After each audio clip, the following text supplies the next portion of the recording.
There have been many influential figures in the history of hip-hop. Rappers, producers, street leaders. But if you ask who among them truly inspired fear, among artists, police, and the entire music industry, the answer is one, Suge Knight. War? Nigga, you cop this, we hitting you with the shit, the chair, the fucking, you getting all the fucking catch up. Friday, Debo got hit with the... Anyone involved in rap in the 90s knew Suge Knight might show up, might call, and destroy your career. He wasn't just a producer or a label executive. He was a symbol of fear, a giant with a shaved head, black sunglasses, in a suit or tracksuit. He appeared where fates were decided, sometimes the fates of rappers, sometimes their lives. Everyone was afraid of him. Artists didn't dare terminate contracts, journalists rewrote stories not to anger him, and producers kept their distance, even if millions were at stake. He could get you millions in sales or make you disappear forever. Suge Knight wasn't just a former gangster in the business. He was a man who turned death row into an imperial syndicate where music and violence walked hand in hand. But who is he really? How did a man from the streets of Compton become the most dangerous label boss in rap history? And why is he still considered a symbol of terror in the industry? That's exactly what we'll talk about today. Get comfortable, and let's begin. But before we start, a quick announcement. Our project team is looking for content creators. If you keep up with the news and know your way around the rap industry in the United States, and if you can write engagingly, get in touch with us via the email listed in the video description. We'd love to have you join our team.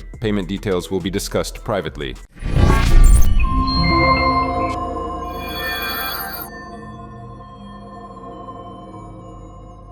His real name is Marion Hugh Knight Jr. He was born on April 19, 1965, in Compton, California. This place, the epicenter of street violence, the birthplace of dozens of street gangs and future legends of gangsta rap. Suge Knight grew up surrounded by poverty, police raids, and gangster culture. Во сколько лет ты впервые увидел, как стреляют в человека?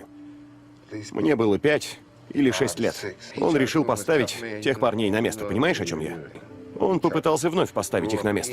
И они выстрелили ему прямо в лицо. His father was an amateur singer, his mother, a school worker. Despite his environment, Suge Knight didn't go straight into crime. He was smart, athletic, and played football. He got the nickname Sugar Bear for his large figure and good nature as a kid, which later transformed into Suge Knight. He graduated high school with honors and enrolled in college, where he played on the university football team. In 1987, he even got a shot at the NFL, signing a contract with the Los Angeles Rams, but only played a couple of games. But his sports career was short-lived. He was released in the very first year. Я стану футболистом.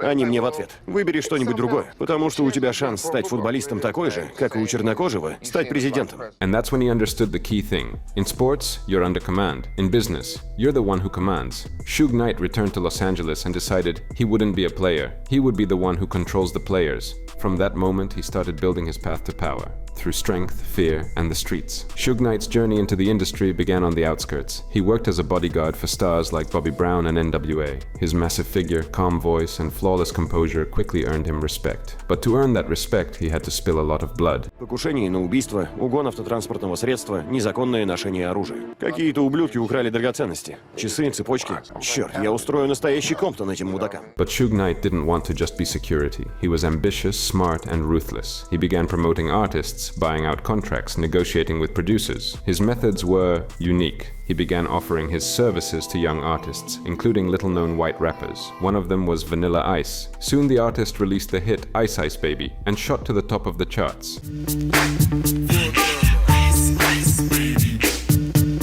Suge Knight claimed that one of his clients, a writer named Mario Johnson, participated in writing the track and demanded royalties. Vanilla Ice didn't want to pay. Then came the legendary story. Suge Knight shows up at Vanilla Ice's hotel room with security late at night and pushes him out onto the balcony. According to Ice, Suge Knight threatened to throw him off the 15th floor. Ice signed the documents in fear and all royalties went to Suge Knight. Suge took me out on the balcony, started talking to me personally. I needed to wear a diaper on that day.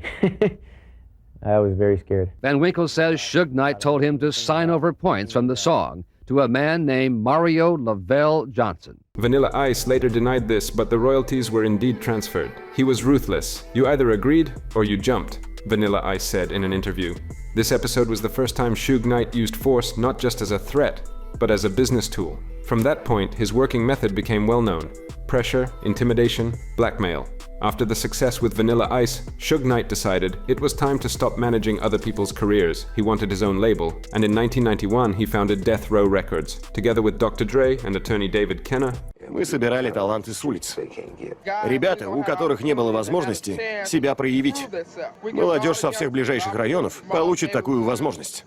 The label immediately drew a dark aura around itself. The Death Row office wasn't just a music studio, it was a fortress, with security, cameras, and the atmosphere of a mafia structure. Everyone walking in knew. This place operated by street codes. Suge Knight signed Dr. Dre, who left NWA due to a conflict with Eazy-E. He signed Michelle Lee, and shortly after, Snoop Dogg and Tupac. To get Dr. Dre's master recordings, Suge Knight allegedly used racketeering, threatening Eazy-E's manager. Knight and his crew allegedly threatened Eazy-E with lead pipes and baseball bats to force them to break the contracts. In one interview, Dre admitted, "It was hard to get away from him, but he got me out of NWA." From day one, the label was built on street discipline, recording, under control, leaving the studio, under control. Suge Knight controlled the finances, videos, promotion. Around him, people from the Bloods gang and the studio resembled gang territory. There was even a red room in the studio, where artists who wanted to sign with the label were sent. They had to sing or rap, and if they did poorly, they were beaten. Suge Knight said that was payment for wasted time. He turned music into a military campaign, and everyone was under his rule.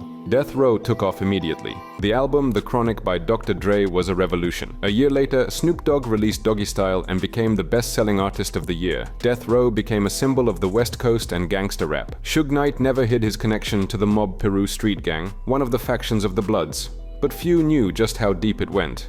Death Row Records literally became a haven for active members of street gangs. Every artist was given security, a car, a house, but along with that, obligations. Suge Knight used the label's resources not only for promoting music, but also for money laundering, racketeering, and putting pressure on artists. His office resembled a mafia headquarters more than a business. There were no conversations there, only orders. The Death Row office was staffed with dozens of ex-convicts, gangsters, and street fighters. Among them, Reggie Wright, head of security, Wardell Poochie Faust, the alleged killer of Biggie, Trevin Lane, the man whose presence sparked the fight in Las Vegas before the murder of Tupac, Jacob Jake the Snake, a bodyguard involved in racketeering. Suge Knight paid them salaries, gave them status, sometimes weapons, and they provided the muscle for the business. If an artist refused to record, men with an offer would show up. If the label lost money, they would find the one responsible. Suge Knight turned the office into a lair. Surveillance cameras recorded conversations, interrogations, and beatings. All of it was a reality for artists at this label. Employees were afraid to quit. Musicians couldn't leave the label without approval. Many called Death Row a reincarnation of the mafia in hip-hop. The FBI monitored Suge Knight. Reports mentioned his connections to gangs, racketeering, money laundering, threats, and violence. But despite all of this, success kept growing. Suge Knight became the king of the West Coast. He pulled Tupac out of prison, paying a bail of $1.5 million, in return demanding 3 albums. In response, the legendary All Eyes on Me and the film Above the Rim.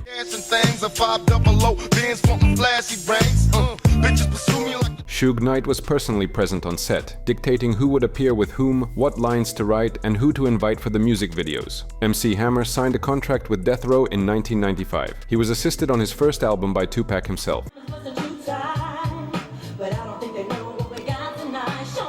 But that album never came out. It's said that Suge Knight began doubting his street authenticity. Dr. Dre, on the other hand, started distancing himself. Suge Knight staged fights, humiliated staff, and constantly tried to control Dre. The final straw was the beating of a sound engineer in the studio. Dre couldn't take it anymore and left Death Row, giving up all his assets, just to get out. Supposed to be Chronic 2000, but Death Row came out with their album before mine, and they used the same title, so, you know, I decided to change mine up and do it like that, you know. And, I mean, for me, what's on the outside of the cover don't even really matter that much to me, you know. What matters to me is what's coming out those speakers. Okay, there you go, exactly. You make some real good music at that. I appreciate it. I know a million people probably have asked you this question about Death Row and everything that went on over there.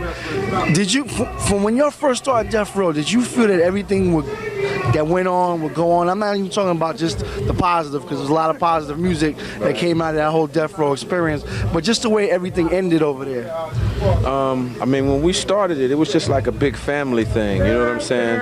It's unfortunate that things turned out the way they did, but you know,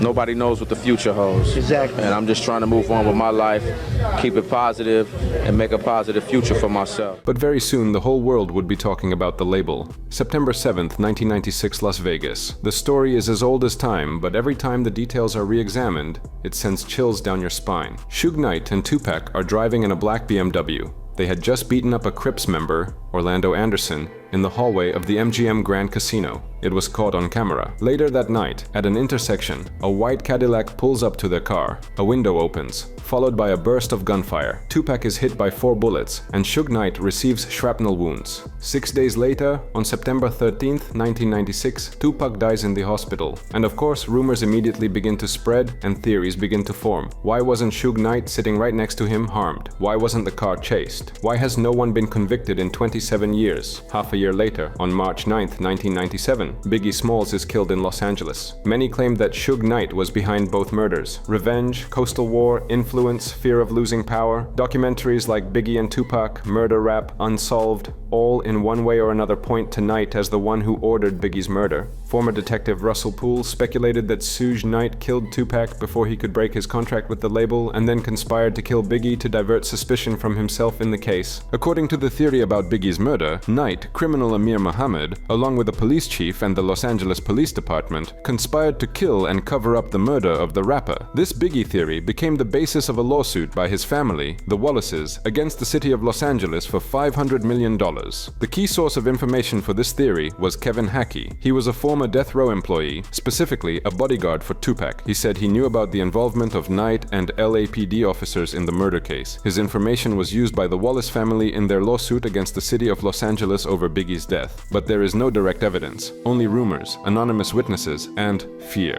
Former members of death row, including Snoop Dogg, later also accused Knight of being involved in Tupac's murder. After Tupac's murder in September of 1996, it was as if death row had its heart ripped out. The stream of new albums slowed down. A sense of unease filled the air. The atmosphere within the label, toxic, dangerous, and senselessly brutal. After Tupac's death, another golden artist of the label, Snoop Dogg, decided to leave. We talked more about this in our video about Snoop. Snoop was the last of the big-name artists still on the label. After Tupac's murder, he realized, I could be next. There were many reasons to leave. He didn't trust Suge Knight, especially after he started speaking out against violence in interviews. In 1997, Snoop released the album Tha Dogfather, and the label barely promoted it. Suge Knight is in prison, and his inner circle is hostile towards Snoop Dogg. They tell him directly, "You're not Pac." In an interview with MTV, Snoop admitted, "They told me I had to be more aggressive, that I had to avenge Pac. But I wanted to live. I wanted to grow as an artist." He tried to leave, but his contract held him back. Still, in 1998, Snoop signed a deal with Master P and moved to No Limit Records.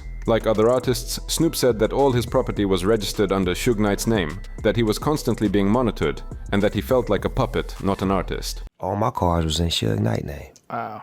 Get pulled over, police. Yeah, Mr. Knight. Who? I'm not Mr. Knight. Wow. All my cars? And that's how you found out? Yeah. That's crazy. But I had to go get that cool with him. I had to go sit down with Suge when we wasn't cool. Right. Death Row threatened to sue, but lost. Snoop publicly called Suge Knight a fake gangster and said he was glad he left. In 2002, Snoop released the track Pimp Slapped, in which he denounced Suge Knight and Death Row. Suge Knight's a bitch and that's on my life. And I'ma let the whole world see. And what happened to the other artists after Tupac's death? As we mentioned earlier, Dr. Dre had already left back in 1996 after releasing The Chronic and working with Snoop. He couldn't work in an atmosphere of intimidation. In his words, "It's not a studio anymore, it's a military base. There's no music, only fear." After Dre left, Suge Knight sued him for equipment theft, collusion with labels, and contract fraud. Most of the lawsuits were dismissed by the court. The DOC, Suge's former partner, left due to financial conflicts. Michelle L., singer and former partner of Suge Knight, sued for domestic violence. Lady of Rage and G-Flex all either left or disappeared from the public eye. Some say they feared for their lives. Another interesting detail was that after Tupac's death and Suge Knight's arrest, confusion began over the rights to his songs.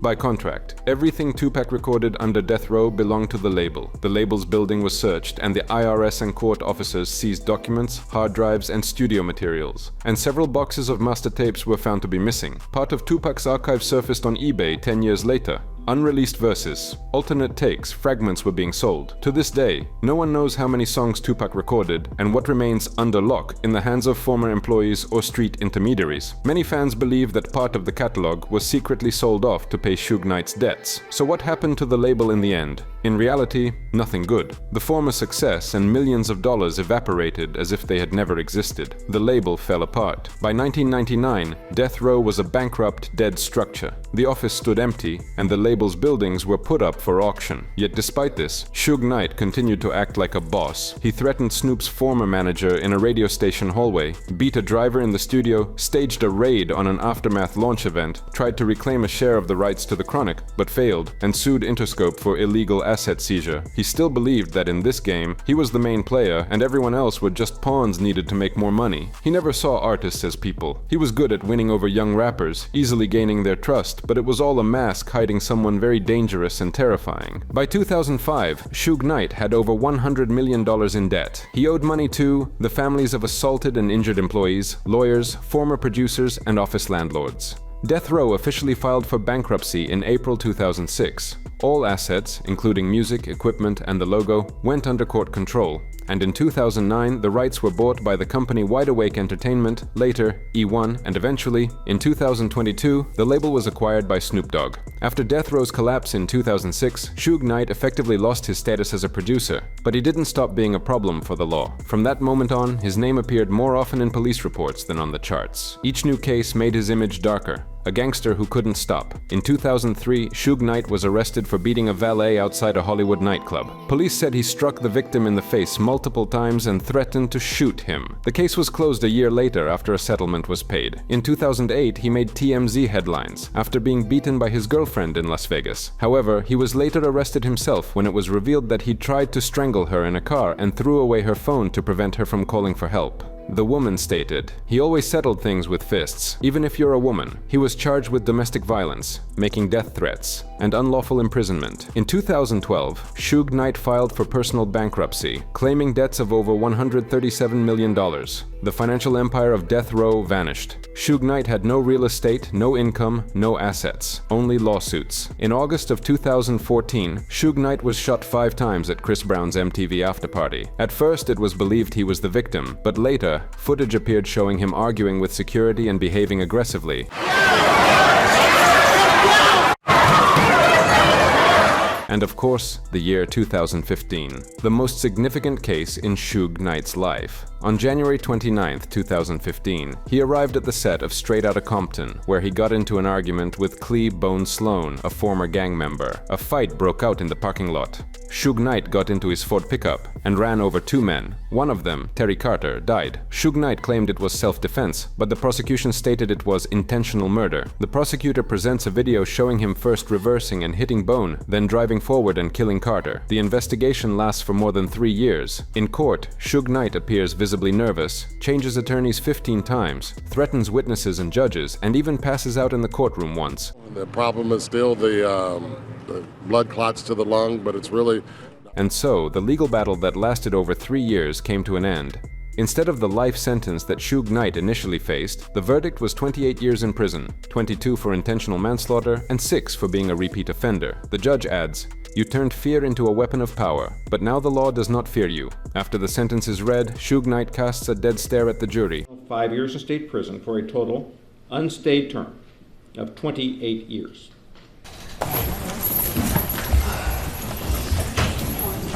He is serving his sentence at Donovan Correctional Facility in the state of California, a medium security prison. Release is not possible before October 2037. By then, he will be 72 years old. But due to California's 3 strikes law, the chance of early parole is minimal. Despite prison walls, Suge Knight tries to maintain a public presence. He launches a podcast called Collect Call with Suge Knight, participates in interviews via phone, and gives statements through video recordings. "Death Row belonged to me. They stole my empire, but they can't take my strength," says Suge Knight in one of the podcasts. He blames the industry, former partners, and government agents. From time to time, he promises to tell the truth about Tupac's death, but each time stops at vague hints. "I'm not saying everything, because if I do, someone's gonna die." While he is serving time, his label Death Row is bought by Snoop Dogg, who releases an NFT catalog of albums. Suge Knight publicly calls this theft, but the truth is, he no longer controls anything. Suge Knight is not just a villain from gangster rap films. He's a real person who rose from the streets and built an empire on blood, fear, and respect. He signed contracts with his fists, promoted artists with threats, and turned the label into a criminal syndicate. His influence was felt in every release, every shootout, and every move an artist made. Today, Suge Knight is in prison, but the fear he spread is still alive. His story is not just part of hip-hop, it's a warning, and if you want to know why everyone feared Suge Knight, it's because he was the last rap boss who truly played by the rules of the street. Suge Knight is the shadow behind the golden age of rap. He stood behind the greatness of death row, and he also destroyed it. He was the man everyone feared, but even more, he was the man who feared losing power, and in the end, he lost everything. Но если вы мечтаете слишком много, то ваши мечты станут вашим кошмаром. И если ты злоупотребляешь властью, Господь у тебя ее забирает. And what do you think about Suge Knight's story? Do you believe his sentence was justified, or was he just a man who got set up? As always, we'd love to hear your thoughts in the comments. Give us a like and subscribe to the channel. See you all next time.